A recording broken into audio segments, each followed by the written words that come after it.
Muy buenos días, apreciados jóvenes de 10º grado. En esta ocasión vamos a trabajar en la asignatura de filosofía y vamos a abordar un tema el cual corresponde a nuestra planificación de la clase, que se intitula Indicios del pensamiento filosófico en Honduras. Repito, indicios del pensamiento filosófico en Honduras. Vean, joven, como siempre, le voy a rogar que cuando esté observando este video tenga su cuaderno de trabajo de la asignatura para que usted pueda verificar contenidos y para que el aprendizaje sea más efectivo y más eficiente. Vean, jóvenes, vamos a retroceder un poquito en contenido porque fíjense, en Honduras el pensamiento filosófico es muy bajo, por decirlo nulo. Pero no solamente en Honduras, podríamos decir que esta dificultad del pensamiento filosófico abarca a toda América Latina y obviamente incluimos a nuestro país. Es necesario poder entender por qué Honduras y los países latinos tienen una bajísima producción filosófica y obviamente un bajísimo pensamiento filosófico. Pero para poder entender esta falencia necesitamos ver datos históricos. Fíjense, jóvenes, yo siempre le digo a ustedes en las clases que para poder comprender muchas cosas actuales en el ramo económico, sociológico, en el área global, necesitamos conocer historia. La historia nos explica muchas cosas que pasan hoy y que no la podríamos entender si no retrocedemos un poco. Entonces, esto es importante y vamos a comenzar. Fíjense, ¿qué es un pensamiento filosófico? Vean, es la acción analítica, crítica de una persona con el objetivo de entender algo. ¿Qué quiere entender? Su origen, su evolución, su causa, su consecuencia y otras cosas. Entonces, fíjense, jóvenes, para que una persona tenga un pensamiento filosófico, tiene que tener la capacidad de poder analizar. ¿Qué es analizar? Reflexionar, deliberar.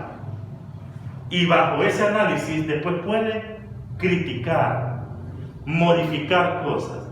Entonces, vamos a partir, jóvenes, que el pensamiento filosófico en nuestro país y en toda América Latina es muy bajo. Pero quiero que sepan, jóvenes, que este bajo pensamiento filosófico tiene una raíz. ¿Cuál es? Voy a retroceder un poquito. Vean, jóvenes, fíjense. Ustedes saben que la palabra filosofía viene de dos términos que significa filien, amar o aspirar, y el término sopía, que significa sabiduría. Vean, jóvenes, el conocimiento filosófico como tal surge en Grecia. Es un país europeo en la actualidad y sobre todo en su capital Atenas, a las orillas del mar Egeo. ¿Qué es esto que está aquí? Vean, jóvenes, la filosofía, aunque nace en Grecia, comienza a adoptar diferentes posturas y posiciones de acuerdo a la época económica que se presta. Fíjense, por ejemplo, la filosofía en Grecia tiene 3 periodos. El periodo presocrático, que se basa en el cosmos, conocimiento del cosmos.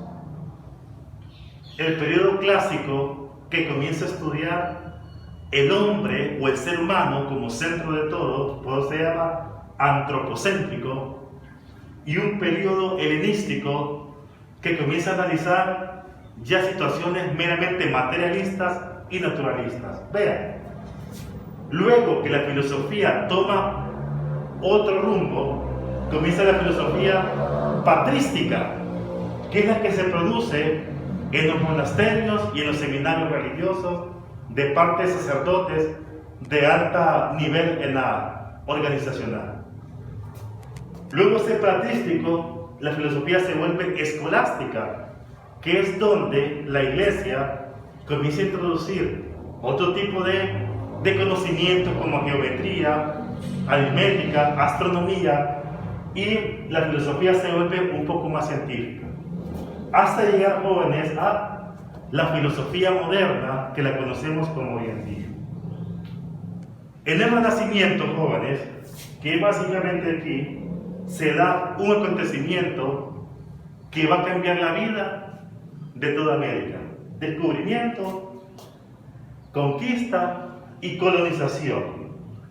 Fíjense, jóvenes, y aquí vamos a ir al mar. Ustedes saben que en el año de 1492 llegaron los españoles a América.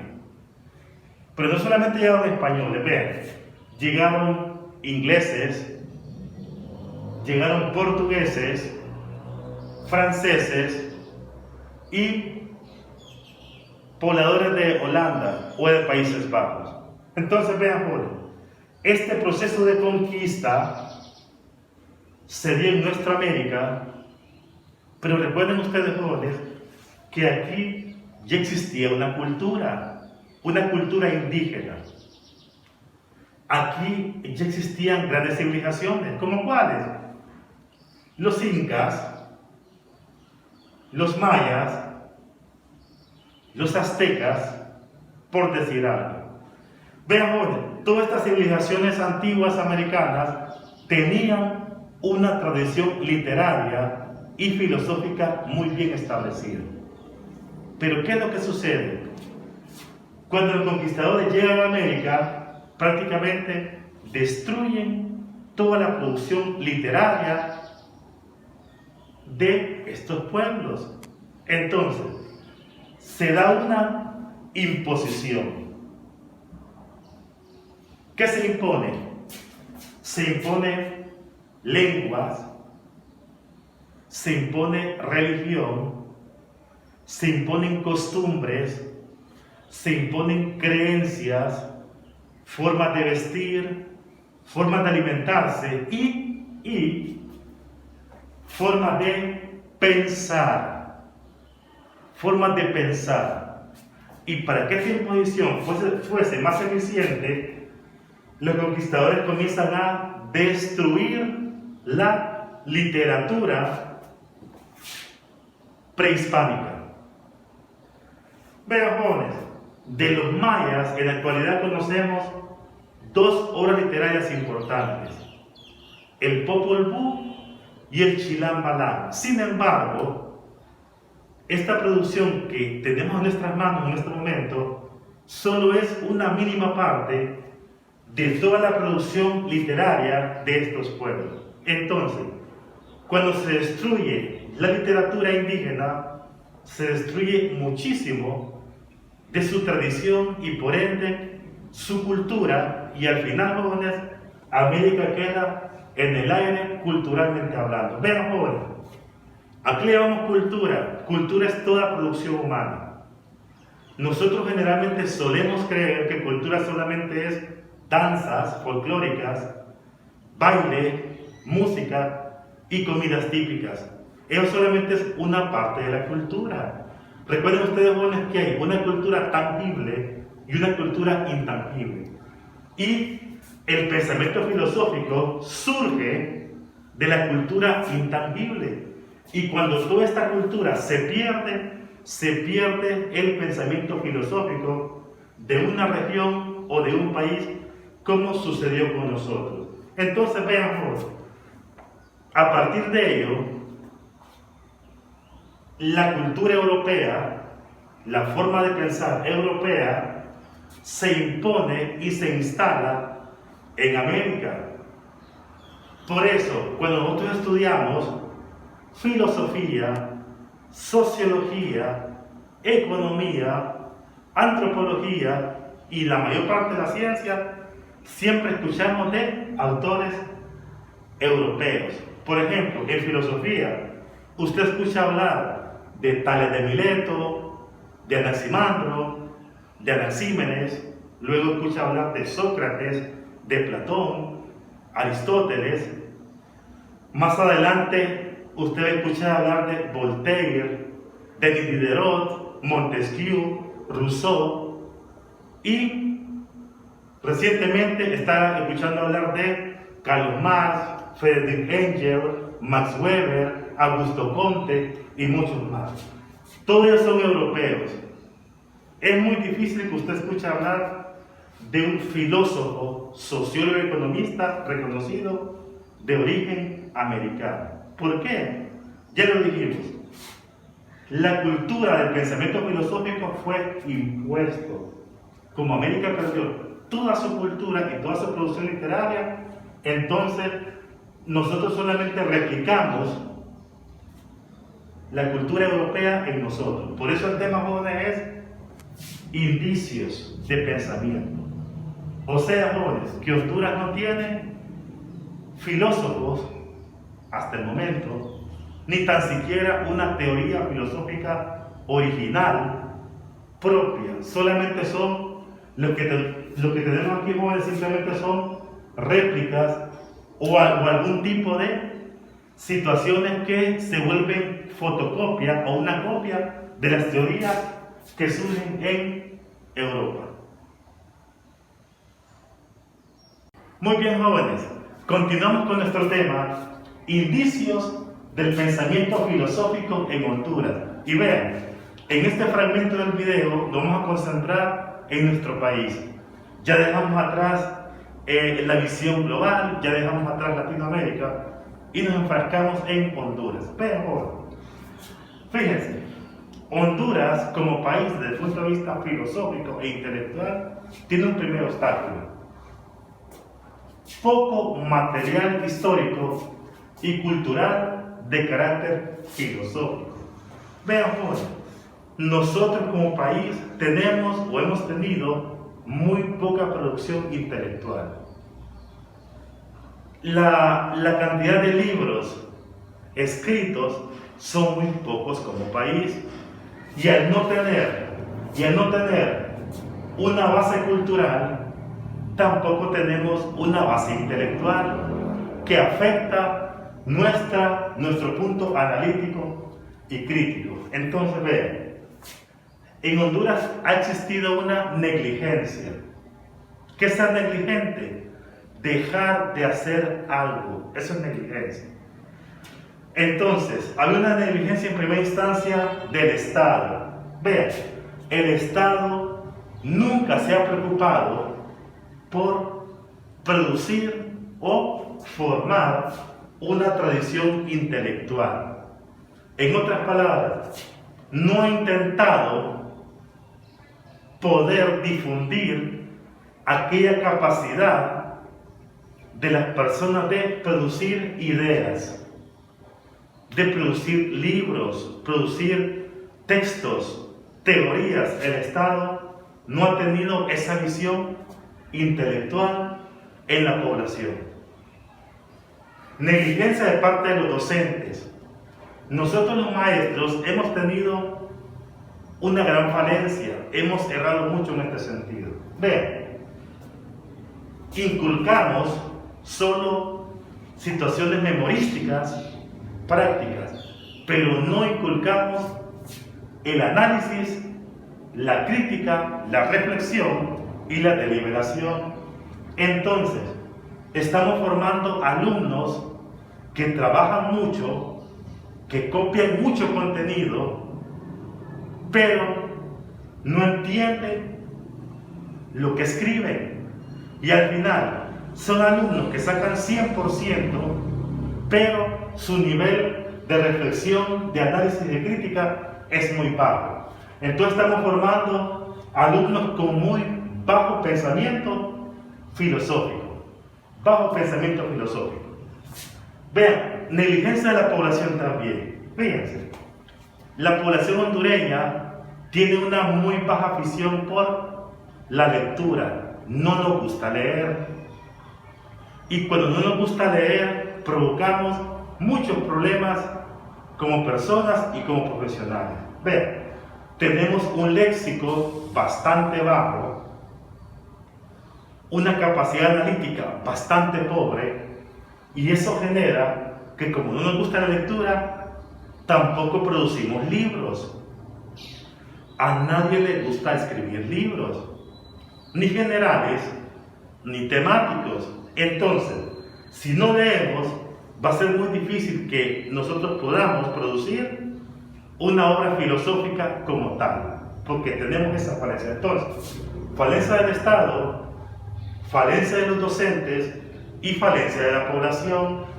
Fíjense, jóvenes, algunos indicios, recuerden, jóvenes, indicios. Vean, en el siglo XIX, el Instituto Católico Tridentino en Comayagua, es un colegio de la Iglesia Católica, por iniciativa de José Trinidad Reyes, el padre Reyes, se fundó, jóvenes, en 1847 un bachillerato en filosofía. Repito, porque esto es importante, este fue el primer intento. Repito, en 1847, en el Colegio Tridentino, Colegio Católico de Comayagua, se inició un bachillerato en filosofía. Pero vean, jóvenes, la producción fue muy baja. Vean, en 1882 se cierra la carrera. La pregunta es ¿por qué? Fíjense, jóvenes, en este año había una efervescencia política y económica que nosotros conocemos históricamente como la Reforma Liberal, que estuvo en manos de Marco Aurelio Soto y Ramón Rosa Soto, los dos primos, que generaron una serie de estrategias que fueron dirigidas a maximizar la producción del país. Y cuando se comienza a enfocar todo en la producción material, se descuida el pensamiento filosófico y este bachillerato se cierra. Vean, si usted abre una calculadora y resta 1882, 1978, pasan 96 años de cero producción filosófica. 96 años. Y es hasta 1978, hace 42 años, 41, 42 años, que se abre o se apertura una facultad de filosofía en la Universidad Nacional Autónoma de Honduras. Entonces, veamos, si usted ve este esquema, se va a dar cuenta que la producción ha sido sumamente baja. Repito, 1947, bachillerato en filosofía, 96 años de cero producción intelectual, y en el 78 se inicia la facultad de filosofía, el cual ha tenido muy poca producción. Entonces, para cerrar este video, jóvenes, vamos a decir que han habido tres personajes importantes que no son filósofos, que no son sociólogos, simplemente son pensadores que dieron algún tipo de indicios de pensamiento filosófico. ¿Quiénes son? José Asilo del Valle, Froilán Turcios y Rafael Elidoro Valle, que repito, no son filósofos, son pensadores, y se enfrascaron en analizar aspectos como la política, la democracia, temas de la ilustración y otros temas de carácter moral. Entonces, jóvenes, este es el panorama nuestro en nuestra clase de filosofía en nuestro país, tomando el reto de comenzar a cambiar el rumbo de la filosofía muy escasa en nuestro país, formando jóvenes que puedan analizar, criticar, reflexionar y deliberar para poder producir libros y textos que puedan fortalecer la tradición intelectual y cultural de nuestro país. Tengan todos buen día y hasta luego.